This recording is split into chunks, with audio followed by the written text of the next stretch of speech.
Now at 6:30, the president addressing the nation after a coordinated attack on Iran. The military operation now underway with Israeli forces. Thank you for joining us this half hour. It is Saturday, February 28th. I'm Stephanie Sierra. We continue to track that breaking news this morning. Again, Israel has launched an attack on Iran in coordination with the U.S. ABC News reporter Michelle Franzen has more on the operation. The strikes by Israel and the U.S. hitting targets in Tehran during the morning. Video showing large plumes of smoke billowing against the blue skies with Iranians seemingly caught off guard. President Trump at his Mar-a-Lago estate in Florida making the announcement to Americans and the world. A short time ago, the United States military began major combat operations in Iran. Hey everyone, Adam is here. So what just happened, guys? Trump has survived 2 impeachments, countless indictments, and being counted out more times than anyone thought possible. But launching Operation Epic Fury, a unilateral bombing campaign against Tehran, has done what nothing else could, yanked impeachment off the shelf and placed it directly over his neck. The I word had been fading into background noise. War brought it roaring back to life. Connecticut Congressman John Larson, who is up for re-election, has filed articles of impeachment against President Donald Trump. Larson says the move comes amid the unrest in the Middle East and the president's comments on social media recently this week. Fox 61's Joe Monte has more on the move. Good morning, Bridget. Yeah, a lot of major updates over the course of the last 12 hours last night in Iran and at home with some of our local leaders. I'll start with John Larson. He filed articles of impeachment against the president, and he's also calling on the president's cabinet following this Iran war and some of the president's statements in recent times regarding Iran, some of the threats that he's made. He's calling for to invoke the 25th Amendment. Now, what this would mean is that the vice president would basically take power, and this is typically used when the president dies or resigns or cannot discharge their duties. Now, Larson is calling for this because he says the president is putting our security at risk. This isn't some fringe fantasy whispered in the dark corners of a progressive Slack channel.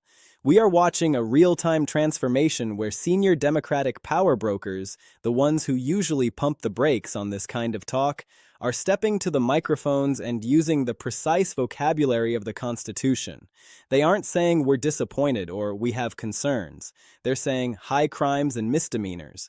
They're saying unconstitutional.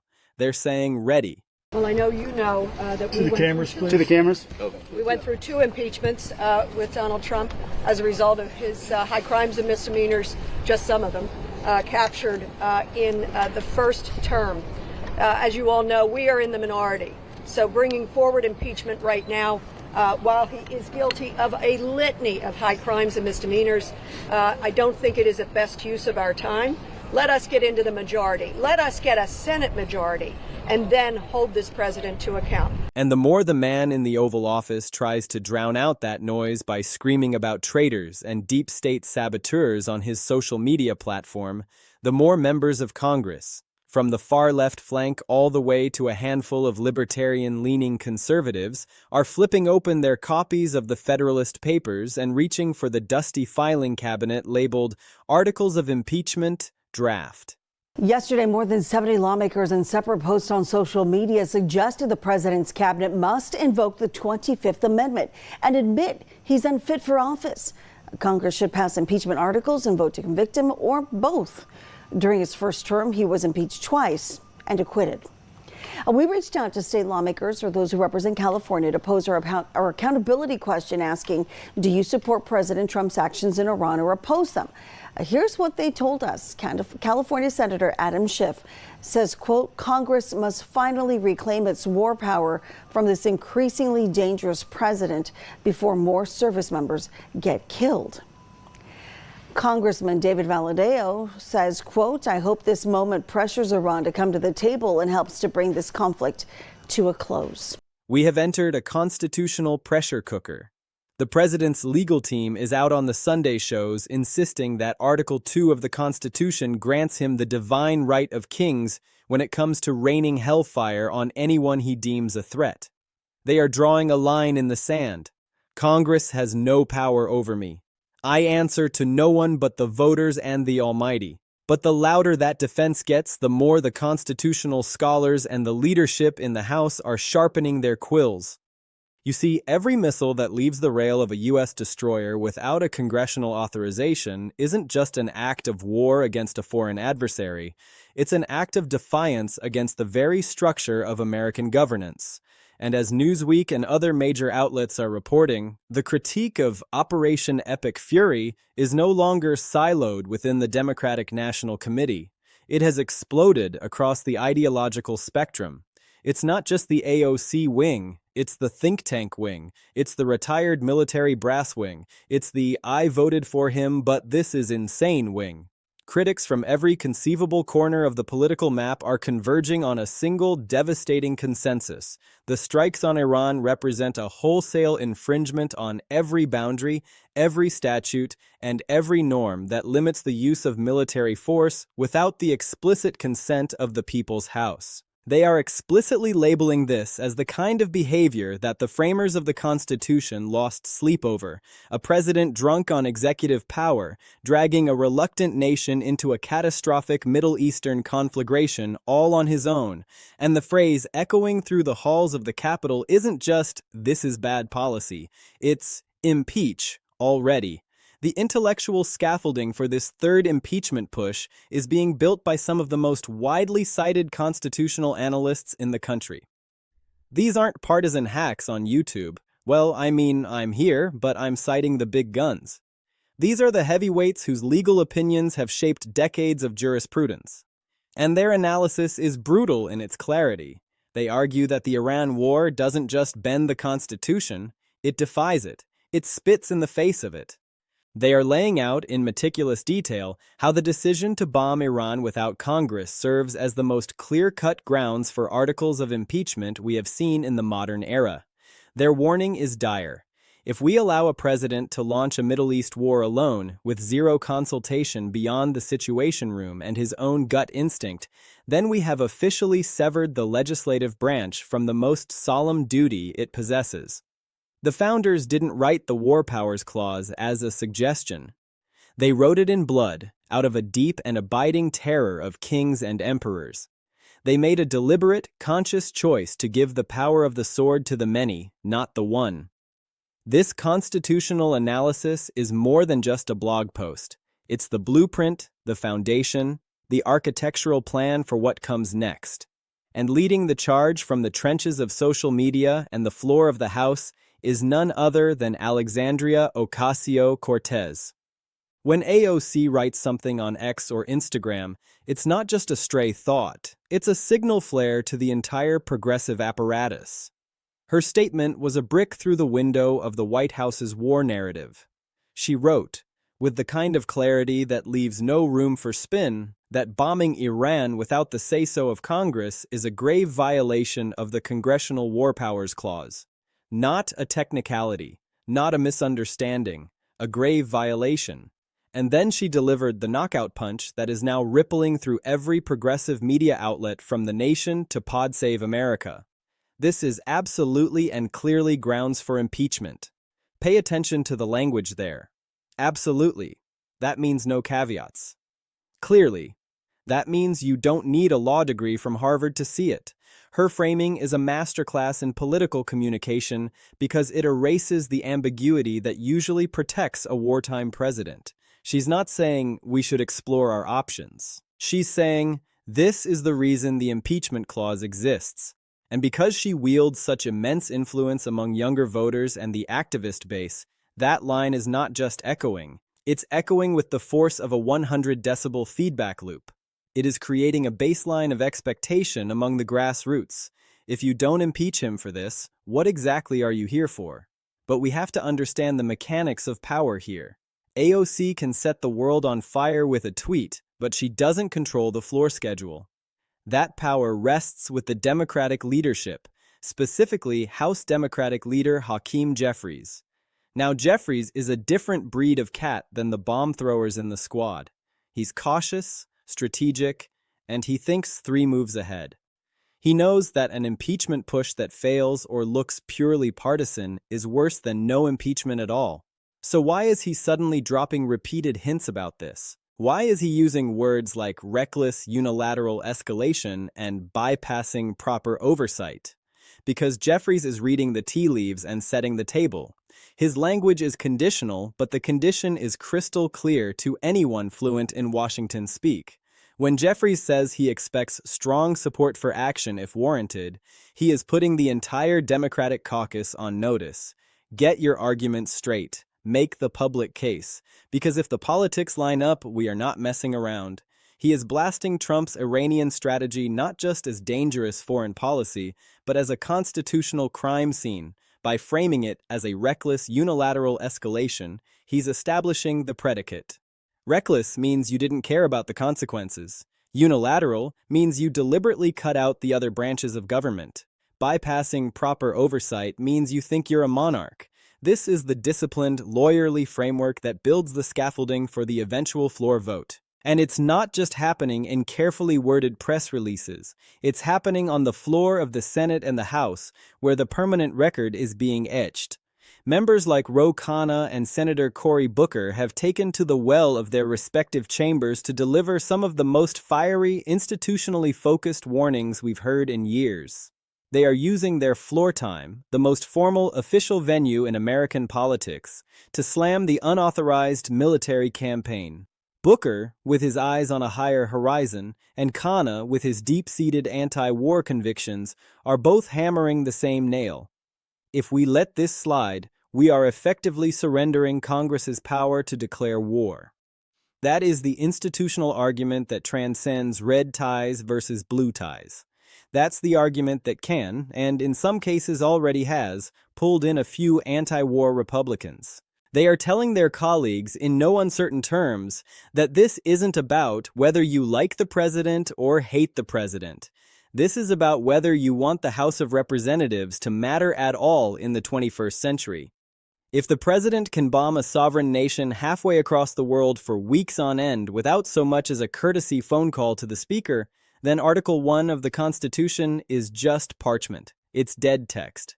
That kind of argument resonates with institutionalists. It motivates action that goes beyond the tribal daily food fight of partisan politics. And what is the response from the White House? What happens when you corner an animal that believes it is both the most powerful creature on earth and the most persecuted? You get a crash out, and this crash out is political gold for those seeking his removal. The more this president insists, on camera, on his platform, through his surrogates, that he possesses the unilateral, God-given, unlimited right to bomb Iran whenever he feels like it, the more he hands the impeachment managers their Exhibit A. He's not just claiming executive privilege, he's claiming executive omnipotence. Every time he screams about traitors in Congress, every time his allies go on television to deny there are any legal limits on his war powers, they are proving the point of the constitutional scholars. It's an inverse relationship. The louder he yells about his own power, the more lawmakers, spanning the ideological chasm from AOC to Jeffries to a few skeptical libertarians on the right, look at each other and nod. They see a man who is not just making a policy decision they disagree with. They see a man who is crashing out of the guardrails of the American system entirely. His defiance isn't calming the waters, it's whipping up a hurricane. And in the eye of that hurricane sits the solid oak chair of the Speaker's lobby, where articles of impeachment are filed. This entire scenario plugs into a larger, almost Shakespearean narrative of political self-destruction. It's not just about an unpopular war, although the polling on this particular conflict is abysmal. It's not just about the economic pain of skyrocketing energy prices and a jittery global market, although that's hammering working families at the pump and in their 401ks. It's the convergence of these crises into a single constitutional fight. This Iran gamble doesn't just threaten his approval rating, which was already teetering. It gives his political enemies something they didn't have a month ago. A fresh, undeniable, legally robust case to try throwing him out of office. For the average viewer scrolling through the chaos of the 24-hour news cycle, this is the moment where the word impeachment stops being a dusty piece of ancient history. The first one? That was about Ukraine and phone calls. The second one? That was the visceral aftermath of a dark winter day. Those feel like they happened in a different century. But this one is happening in real time. It is the sword hanging over the war room. It dangles there by a thread, and the thread is getting thinner with every single bomb that drops without Congress. Each unauthorized explosion in the Iranian desert isn't just a strategic strike. It's another count on an unwritten indictment. It makes the argument easier for lawmakers who might have been on the fence. They can say, look, the first night might have been a defensive emergency, but day 37? That's a sustained, unauthorized campaign of war. That's the line. He's crossed it again. And because the threat is conditional, hinging entirely on the Democrats winning back the gavel in the upcoming midterms, it creates a unique and agonizing pressure for the man in the Oval Office. The arguments are already polished. The quotes from AOC, Jeffries, and Khanna are already in the bank. The constitutional analyses have been written and peer-reviewed. The articles of impeachment are conceptually drafted and waiting in a drawer in some junior congressman's office. The only missing piece is the power to pull the trigger on the floor vote. Everything is ready. The gun is loaded. The safety is on, but the finger is twitching. So here's the roadmap for the rest of this deep dive. We're going to put the specific impeachment calls from AOC, Hakeem Jeffries, and the constitutional law experts under a microscope. We're going to call out exactly why they are calling the Iran war a high crime. We're going to dissect Trump's crashing out response. The tweets, the truths, the fuming rants about traitors, and his absolute denial of any limits on his Article 2 powers. And we're going to connect the dots on how every unauthorized missile strike is stacking up evidence like cordwood, just waiting for the flame of a new Democratic House majority. Because this isn't about whether Trump's Iran war has been a disaster for global stability. That's a given. This is about whether that catastrophic war has created the perfect impeachment scenario. A scenario where the constitutional violations are as clear as a cloudless sky, the legal arguments are locked and loaded, the Democratic leadership is publicly signaling their readiness, and the only missing ingredient is the majority that the next election could deliver. This war hasn't just cratered his approval, it has potentially lit the fuse on the end of his presidency through a historic, unprecedented third impeachment. All right, let's get into the legal nuts and bolts. Let's break down what high crimes and misdemeanors actually means in the constitutional sense, because too many people think it requires a felony indictment. It doesn't. The Constitution, Article 2, Section 4, states that a president can be removed from office for treason, bribery, or other high crimes and misdemeanors. The framers used that phrase intentionally because they wanted flexibility.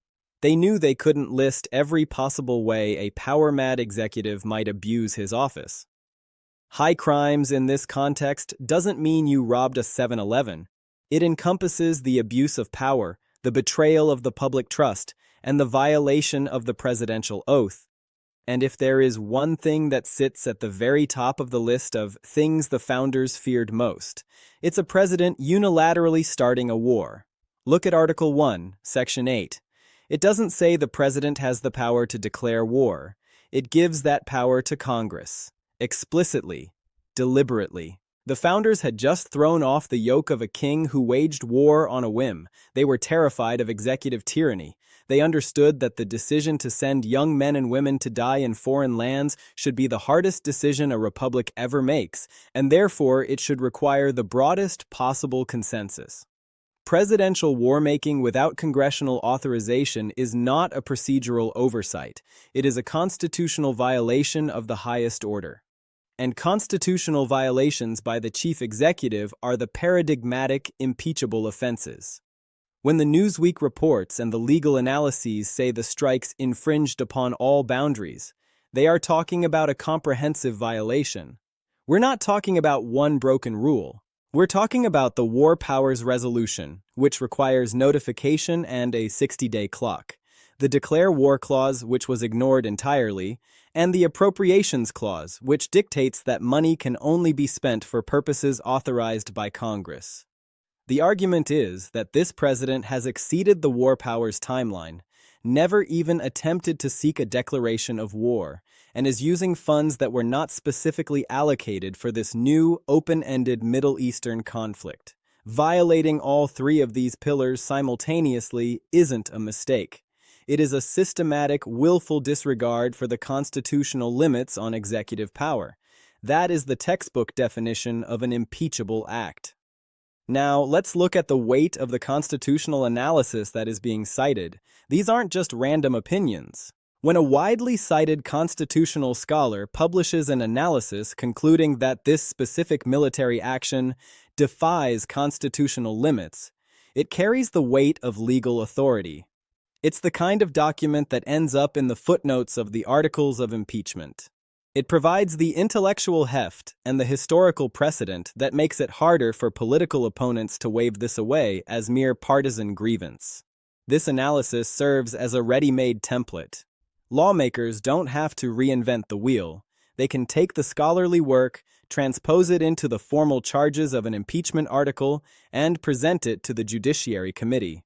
Having that kind of intellectual foundation in the public sphere transforms the conversation from "do we feel like impeaching him?" to "how do we ignore this?" Then comes the AOC factor. We have to understand why her statement hits different. It's not just because she's a prominent progressive with a massive following on Twitter and Instagram, though that's a huge part of it. She commands the attention of millions of younger voters and the grassroots base that turns out for primaries. When she calls the strikes a grave violation, she's using the exact kind of powerful, visceral framing that breaks through the noise. Grave means serious, somber, dangerous, and by pairing that with absolutely and clearly grounds for impeachment, she removes the wiggle room. She's not hedging. She's not saying it might be. She's saying it is. This clarity builds momentum. It gives permission to other members who might be nervous. And because progressive media outlets are now echoing that line relentlessly, it creates an echo chamber that reinforces the message to the base. This is the fight. This is the moment. Now, contrast that firebrand approach with Hakeem Jeffries' strategic positioning. Jeffries succeeded Nancy Pelosi and has proven to be a more cautious, methodical navigator of the House floor. He represents the mainstream of the Democratic Party. When Jeffries starts dropping repeated impeachment hints, it's a signal that this isn't just the left flank getting rowdy.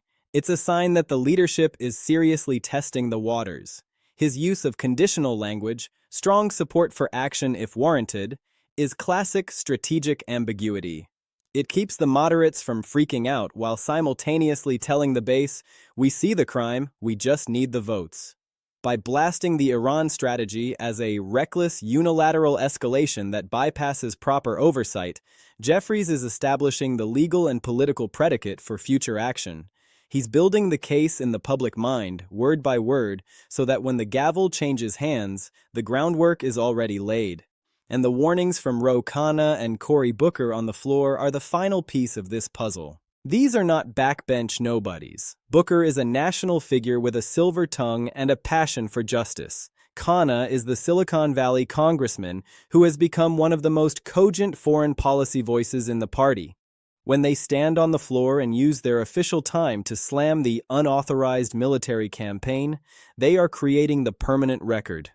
They are warning their colleagues that if they let this slide, they are effectively surrendering the power of the purse and the sword permanently. That is an argument that is designed to pull in the small but significant number of anti-war Republicans and libertarian-leaning members who care more about the institution of Congress than they do about party loyalty. Let's zero in on Trump's crashing out response, because this is where the psychology of the situation becomes a political weapon. Crashing out is the only way to describe the frantic, high-decibel denialism coming from the White House and its allies. The accusations of traitors in Congress are particularly revealing. Traitor is the language of authoritarianism. It's the language of a leader who believes that dissent from his policies is equivalent to disloyalty to the state. When you combine that with the legal argument that there are no limits on his war powers, that the commander-in-chief clause is a blank check signed by God, you create an image of a man who has lost all tether to the constitutional framework. He's not just arguing a different interpretation of the law, he's denying the law's very existence. And the louder he screams this denial, the more he proves the constitutional scholar's point. A calm, confident executive secure in his legal standing would let his lawyers do the talking. A man screaming about witch hunts and traitors looks desperate. And desperation in a leader who controls the nuclear arsenal is exactly what makes people reach for the impeachment clause. The conditional nature of this threat is what makes it so fascinating. Everyone knows the current House majority will protect him, that's a given, but the sword of Damocles isn't hanging by a chain of current power, it's hanging by the thread of the next election. The midterms represent the only missing variable. The legal arguments are prepared, the articles are drafted in concept, the quotes are banked. Everything is ready except the speaker's gavel being handed back to a Democrat. This conditionality changes the president's calculus. He knows he's safe for now. But he also knows that every day this war drags on, and every day gas prices rise, and every day the body bags come home. That thread gets a little bit thinner. And let's not forget the accumulation of evidence. The first bomb might be defensible as an emergency response to an imminent threat, though even that was dubious.